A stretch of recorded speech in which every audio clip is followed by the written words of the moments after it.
Good day everyone, especially to you ma'am. So I'm Rian M. San Pablo. So for this video discussion, we tackle about Chapter 10, Post-Decision Process. So when we say post-decision process, it's talk about post-dissonance and regret, consumer learning, satisfaction, dissatisfaction, and disposition. So post-decision, dissonance, and regret.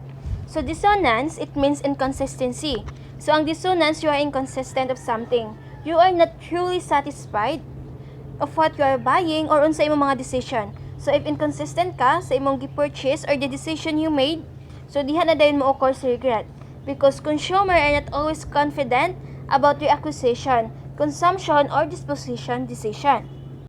Next is post-decision dissonance. A feeling of discomfort about whether or not the correct decision was made. So after you make a decision, di ba ang dissonance is inconsistency. You may sometimes feel about whether you made the correct choice. So, example, attend ka og party. So ganid ka og suoton, pero ang imong gipalit dili ka comfy. You are not satisfied di ay. So, kanang feeling nga mingon ka may pagkatong isa akong gipalit, ang yan jud ko ato, naka-try mo anang nakapalit na mo tapos na mo laing choices mapay katong dress akong lahi nga dress akong gipalit da. Post decision regret, the negative feeling that one should have made other purchase, consumption, or disposition decision that one actually did. So example itong dissonance, so dili ka satisfied sa imong gipalit, so you feel regretted. So nanay mga negative thinking sa imong mind. So post decision regret, it occurs when consumer perceive an unfavorable. So other example, if you consider three cars before making your purchase decision and then find out that the resale value of the other car that you bought is much lower than that of other of the two options. So you may regret your purchase and wish that you had chosen one of the other cars. So even wala ka information sa other cars, you may feel regretted. So makaana kag may pagkato akong usa gipalit da even wala kay information. So baka save man ka. Wala good and dissonance o regret. Mura kag nakasugot ka gisugot nimo siya nga dili ka bitaw totally committed sa iya ha, dili di ka in love sa iya. Din pagkahuman, regret.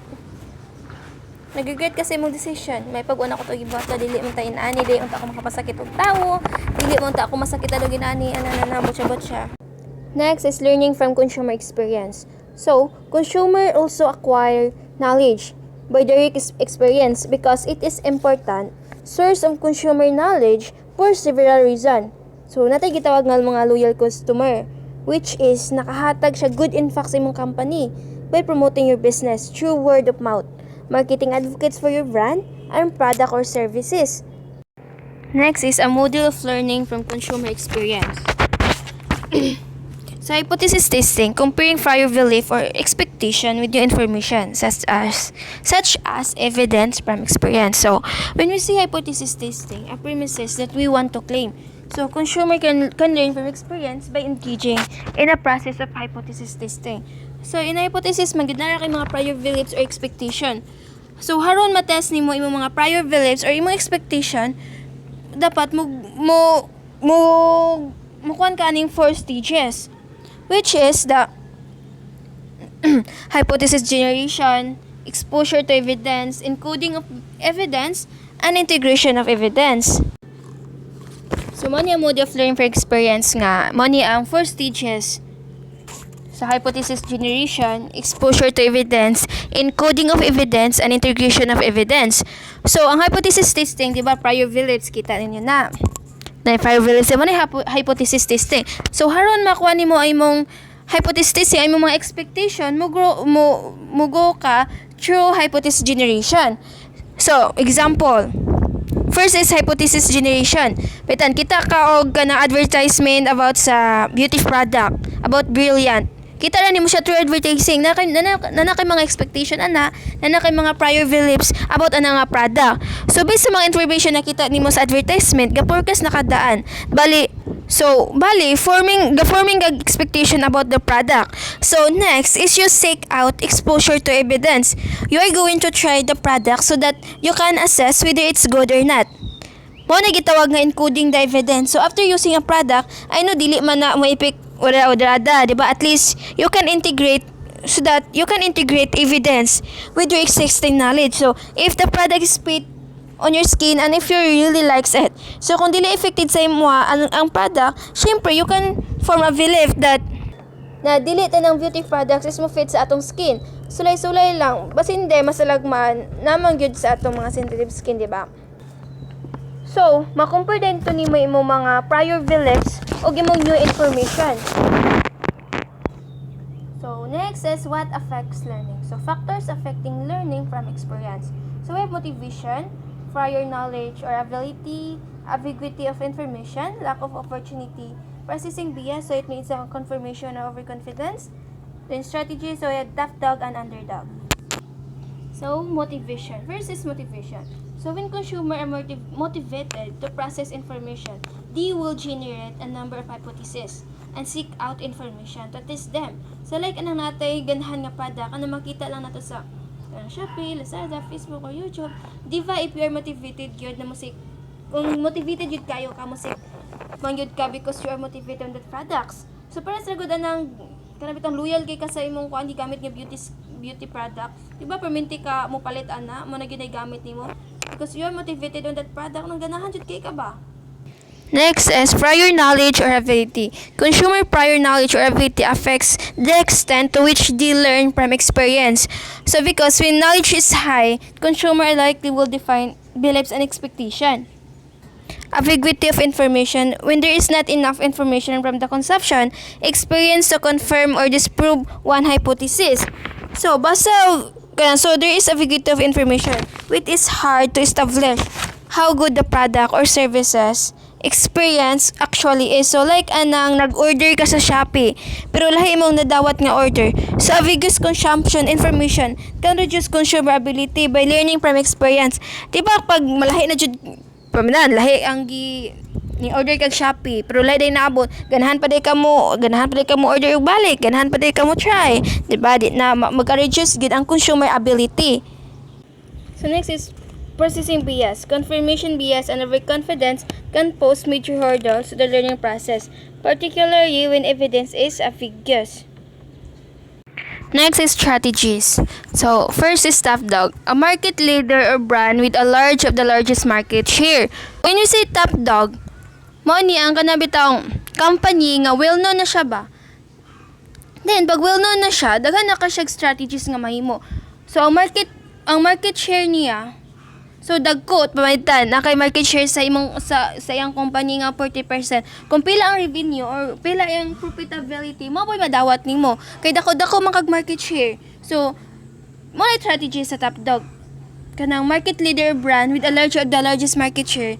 Pag dako kag kanang hatag nga market share, mao pud imong kwan kita.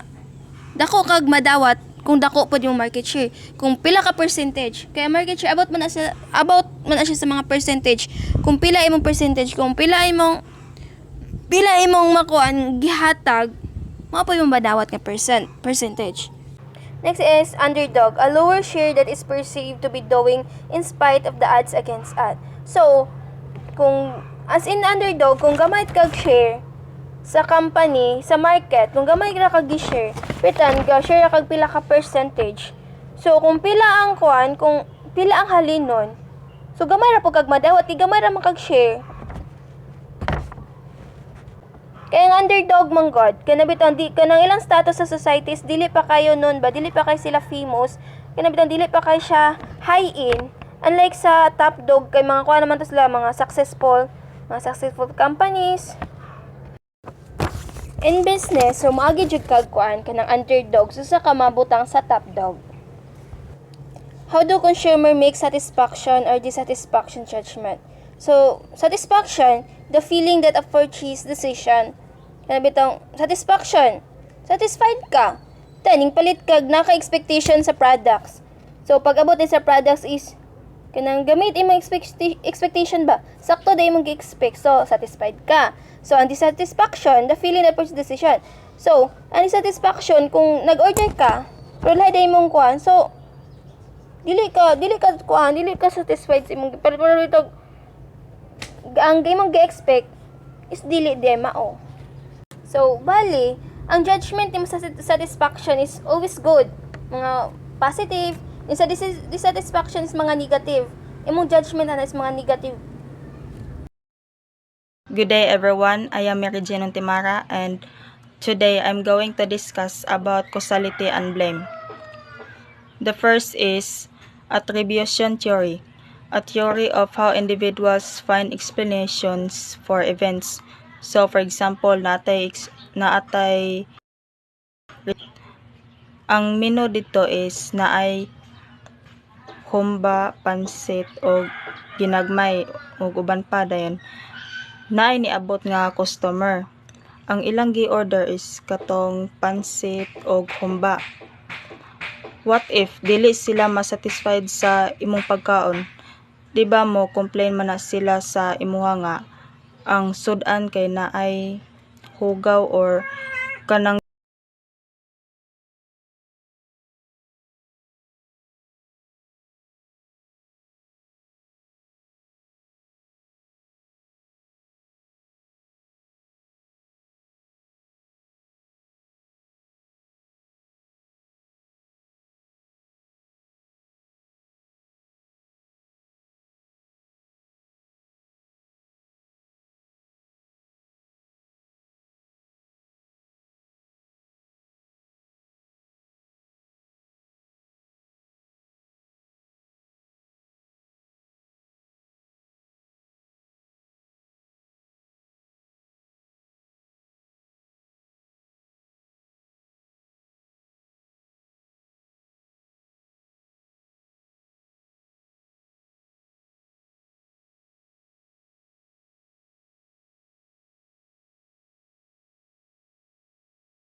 So next is fairness and equity.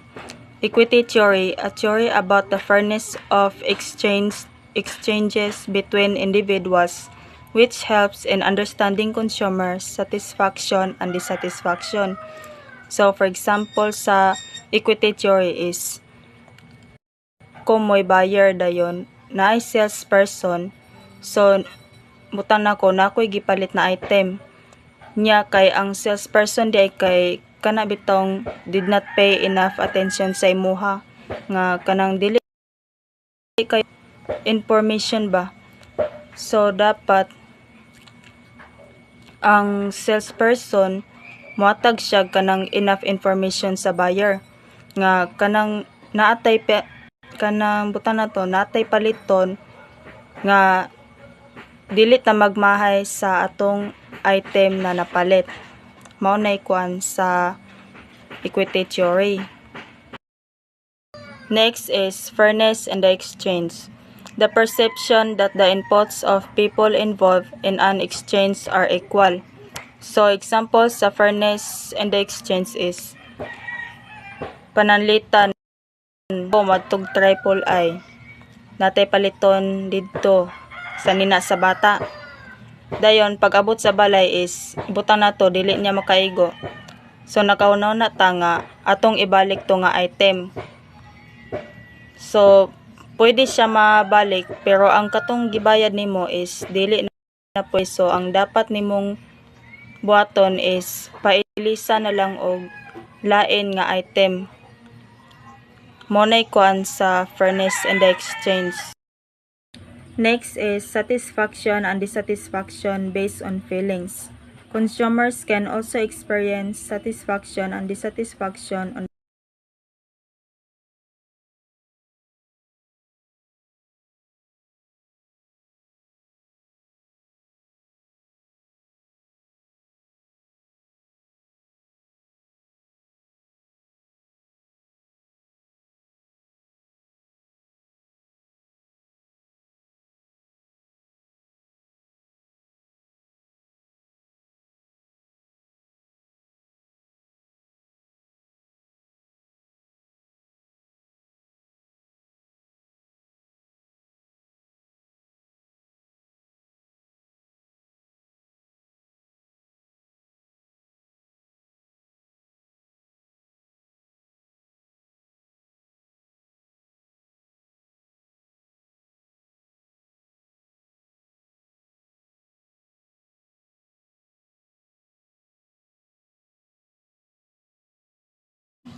Next is post-decision emotions. Positive or negative emotions experienced while using or disposing of the acquired brands, products, or services. So, for example, sa post-decision emotion is kanang panalitan, mopalit tag sakyanan. So, to, di ba, nindot siya performance pero kana bitawng murag na kay gi-expect nga lain nga murag kanang natay expectation ba nga instead nga imuang emotion is negative na, so dapat ato i-positive nga mo satisfied ta sa atong na purchase. So mao ni ang post decision emotions nga maka-experience kag positive or negative. Pareha ra sa mag-order tag t-shirt sa Shopee, di ba nindot atong expectation niya pag-abot diri kay wrong item di ay siya ingon ana munay kwan sa decision emotions. Next is mispredictions about emotions. While post-decision feelings themselves can affect satisfaction judgments, so too can difference between these post feelings and the feelings that we predicted we would experience. So example sa mispredictions about emotions is kana bitong gipangunahan tag kahadlok nga wala pa gali nimo nakit-an, wala pa gali nimo nasulayan, wala pa gali nimo na form, wala pa gali nimo na generate ang usa ka product, pero kanang gipangunahan bitaw ka nga unsa kay performance ani nila no, di ba ingon ana then so murag feeling nato bitaw nga kanang mao ni mahitabo nga mas ma-prediction ta about rapod sa atong kuan emotions kung unsa di ay atong na feel nga murag ni judge ka sa usa ka product ba kana bitawng pamaagi ra sa atong gibate sa atong na feel o sa atong paglantaw munay kuan sa misprediction about emotions. Next is responses to dissatisfaction. Marketers must understand the nature of consumers' responses to dissatisfaction because a variety of mostly negative consequences for the firm can result. So, responses to dissatisfaction is, syempre, ang marketers, kung ikaw consumer, dapat sila ang mas mo understand sa imuha nga panlitan mo kyanan. Diba, syempre, mo invest jud tag dako nga kwarta ana. So dapat pod nga ang dissatisfaction sa consumer is dapat kana bitawng mosabot ang marketers bitaw nga syempre kita consumer dapat nga daghan tag pangutana og unsay mga information about ana kay syempre mopalit tag sakyanan naganahan tatas nindot iyang performance nga kanang satisfied na jud bitaw ka sa imong gipili, mao na siya kuan response to dissatisfaction. Next is responding to service recovery. If customers are dissatisfied, marketers need to find ways of making up for this dissatisfaction to win back the customer's business. So for example, kanang mopalitag cellphone. Ang brand nga cellphone na imong paliton is Realme. So sa imong paggamit ana is mga pila ka weeks butang na to problem. So pwede siya mauli sa imong gipalitan and dili na pod pwede mabalik ang kwarta. So ang buhaton ana is pailisan nimo lain pareha gyapon siya brand kay dili man pwede nga kuan kaning mopalit kag cellphone nga lahi nga brand imong paliton, so dapat ang paliton nimo nga dapat ang ilisan nimo nga cellphone is mao ra gyapon nga brand. Mao nay kuan example sa responding to service recovery. In Labitanian, I'm going to continue the report of chapter 10. Responding by negative word of mouth. When consumers are dissatisfied with a product or service, they are often to motivate, tell others. When ug ang consumers man gud og dili satisfied, diha na gid munggawas ang mga chismosa. Din dapat ikaw nga if you are a business owner, dapat kabalo ka mo response sa mga inana nga scenario. First ni mga buhaton imuhang pangutan-on ug unsay rason ug ngano na kamapugin ana nga scenario. Then dapat sa mga din dapat automatic ka nga mohatag og kanang response, mohatag og kanang gunok to para ma-solve na siya nga problema. Negative word of mouth, it is the act of consumers sharing negative information about a brand, product, or service with other consumers. So for example, si customer nimpalit dito tambal sa pharmacy, din ang tindera astang malditaha. So kato si consumer ni sulod inig nato siya silingan mo na ka mo palit day dito sa kwan sa tindahan ni kwan ni Konsing kato siya nga si customer number 1 ingon tog ay palit dito mo dita mga ito mga tindera marabag nga kwan ni nana. So then negative word of mouth can go global quickly. Why? Di ba karon nga panahon COVID. So halos tanan nga tawo is nagamit og internet sa pag-purchase, and then sa mga businesses they are using business online through online. So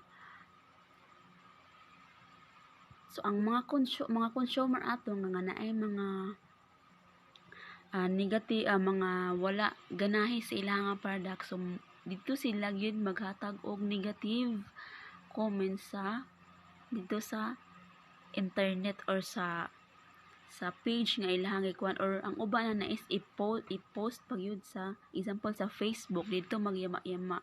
So dito dako siyempre daghan kang gagamit, so daghan kayong makakita dito. But ang mga wala kabalo ang kato diayng ga-post ana one-sided ra ba. So ikaw nga owner mo response din kad ato mo muhatag pud din ka sa unsay rason ug nganong nay nato kay ang makabasa ato one-sided ra nakadito ana ang uban nana siba. Then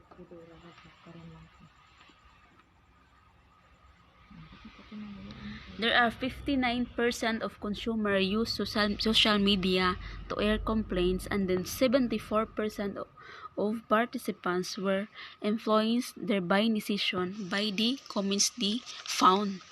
So, example na is kanang Lazada. 'Di ba? Og kitay mo order, example ako mo order ng Lazada is after na ko tan-aw sa ang product ug ganahan ko, tan-aw gyud ako ang feedback dito sa comment section, kay dito man gud nimo makita nga og unsay dagan sa service nila, unsay sa pag-deliver nila or sa quality silang product, nindot ba kay na may sa picture nga nindot pero sa personal bati, so dito man nimo siya makita, kay di man nimo siya malantaw in personal. So mas daghan ang percentage nga mupalit ang mga tao sa online but magpasi sa comment section sa feedback. So as a marketers, dapat kabalo jud ka ug unsa imong buhaton sa kana nga mga senaryo. Din dapat tagaan jud nimo na sila, idagaan jud nimo na og bili, kay ug di mo tagaan og bili manggod kanang mga feedbacks nila mas mulala manggod, kay ang makabasa ato one-sided ra, mulala maapektuhan og samot ang imuhang negosyo. Kay nana man gid ang mga tawo namang word of mouth, namang gitay word of mouth. Then next is customer satisfaction is enough? So for me, nope. Dili gyud ingon nga enough ang satisfaction sa customer. Kay ingon kag mingog diha kana ra nga kuan kana ra nga kuan diyan ana ra, dili ka mo increase ba, dili ka mo mangita og laing way para mo level up ang imuhang katong nga product nimo. So ang customer makita sa lain, mas nindot ta gini so dito sila mo kuan kay mas nindot man. So ikaw nga business mangita jud kag way ngin ana, kay og the more man gud ang consumer nga dili satisfied sa imuhang product, they are prone to defect by switching to competitor. So di ba di makita na dito nga nindot jud balhin gid dito, dapat ikaw mangita jud kag way, be creative. Next is retention. Retention, it is the practice of retaining customers by building long-term relationship. To retain a customer is not easy yun, di ba? Isud kay magpa-permanent og customer. Tindap sa pag-retain sa customer, naggikan na sa imuha nga namaligya. Dapat ikaw tindera, imuha na silang i-communicate og ayo, din og pwede imuha na silang kanang istoryahan, pangutan-on, tabian nimo sila nga dili nga sinana nga paagi makuha nimo ang imuhang loyalty sa pagkuha mangod sa imuhang loyalty sa pagkuha mangod sa example an sa pag-retain sa customer is tagaan mo sila reward. Kay nana nga mga simple way lang, mura sila maganahan din dapat tarungan sila entertain. Next is product harm crisis. Product harm crisis, it refers to an incident that are cause substantial harm to customers. So example ani is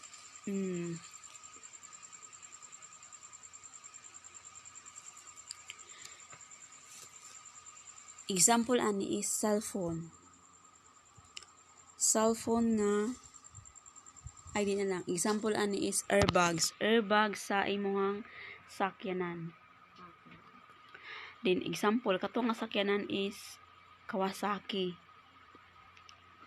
dayon katong ay example Toyota nga sakyanan. Katong nga sakyanan is na accident. Na aksidento nga sakyanan.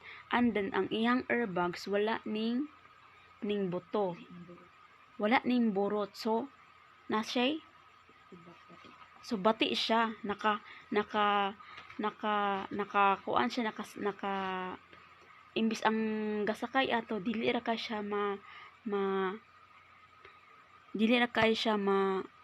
maigo or masakitan or masamad or maunsa tungod kay wala nimo to ang airbags, namatay hinuon kay naipit kay walang airbags. So ana nga senaryo ug naay makadungog lain ato ngayon ibalitay na di na compete og Toyota ana man na ilahang quality di ay di man di ay maayo. So ana nga senaryo mo decline gid imuhang kuana, mo decline gid imuhang business ana. So ikaw nga business, ikaw nga tag-iya mangita na pud kag way para ma-improvise na pud para ang customer nimo mo balik na pud sa imuha. Kay nana mo ginang mga tao, to see is to believe. Then there are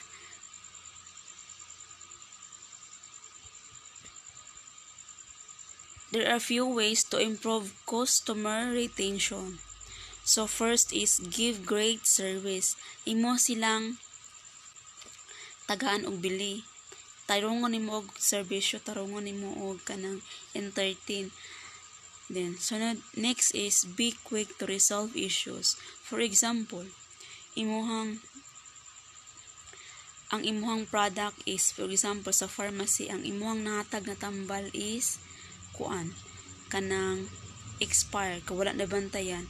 So ang customer naiuban customer ratatat og ayo wala pa kabalo sa di ba, nagi mga inana nga mga. So ikaw nga owner tagaan imuha din siyang tagaan og quick nga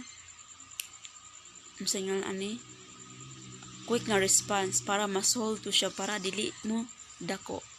Then third is reward loyalty. So kay sa mga kanamang mga customer nga mga loyal talagsaon na jud kay na siguro sa 100%, in 100% I think na ay mga 30% talagsaon na kay na. So tagaan gyud muna sila og mga reward, tagaan nag reward kay para pud ganahan ba kay bisan ako customer loyal ko sa imo din wala kay bilin nako, wala kay ihatag, wala kay bali, wala kay pasalamat po ba dito na bunya makadungog ko sa uban dito na pud ko oy kay nana di ba tagaan nimo og kanang mga discount ba ka ha. Then last is thank your customer. Mo gina tong bisan asa ka nga kumpanya, bisan asa ka mga business mo, mga mo trabaho, nagid na siya mag thank you gyud ka kay sa customer man gagi ka na imuhang profit nga mag-gain, di ba? Always thank your customer. Kay for me, I believe tuod jud ko sa giingon nga customer is always right. Yeah, but there are some people nga dili mo tuo ana, pero sa ko di sila ka blame, di ba? Mutuo jud ko ana kay di man gunato magin atong profit ug wala sila.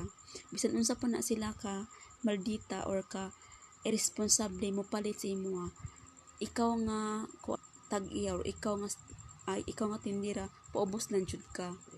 Pwera na lang og tumban imuhang dignidad, imuhang pagkatao diha na, pero og kaya pa paubos lang gyud, di ba? Next is disposition or disposal. Getting rid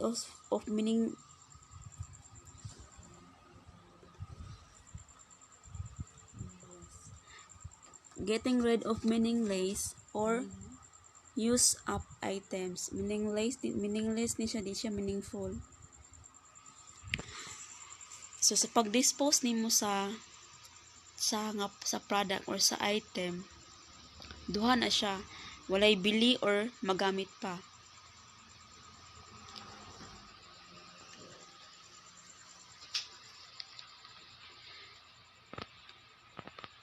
There and then disposing of meaningful objects, there are two processes of this disposition. First is physical detachment.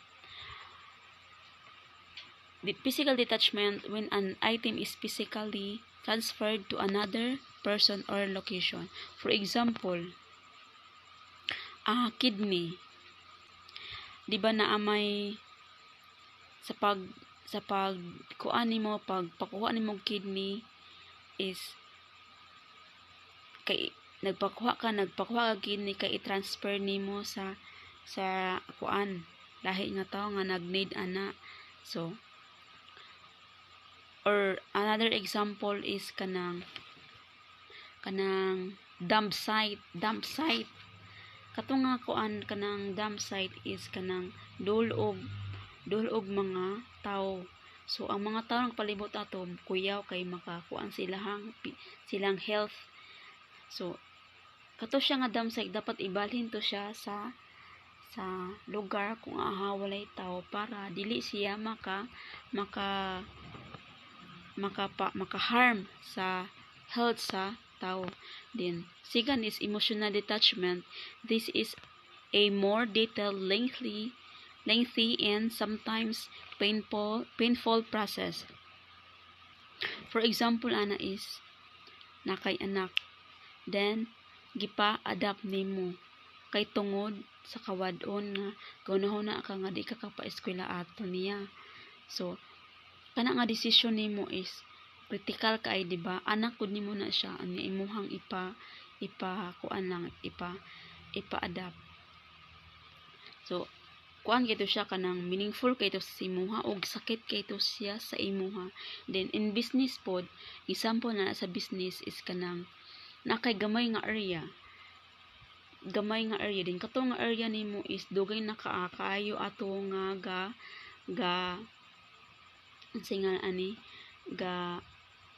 kanino ninunuan pa to nimo, but tungod kay kinahanglan nimong ibaligya tungod sa kawadon. So kato siya, di ba? Sakit, di ba? Then next is recycling. Recycling is the process of converting waste into reusable material.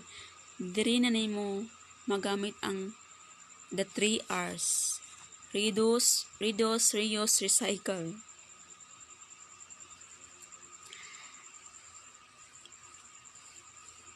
In recycling, there are 3 variables in consumers. First is motivation to recycle, ability to recycle, then opportunity to recycle.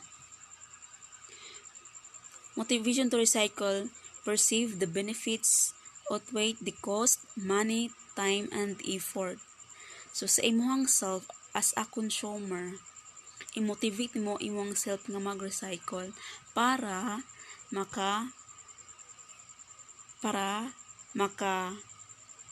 save ka og money, maka less ka og cost, maka less pag time, and then makatabang pagyud sa imuhang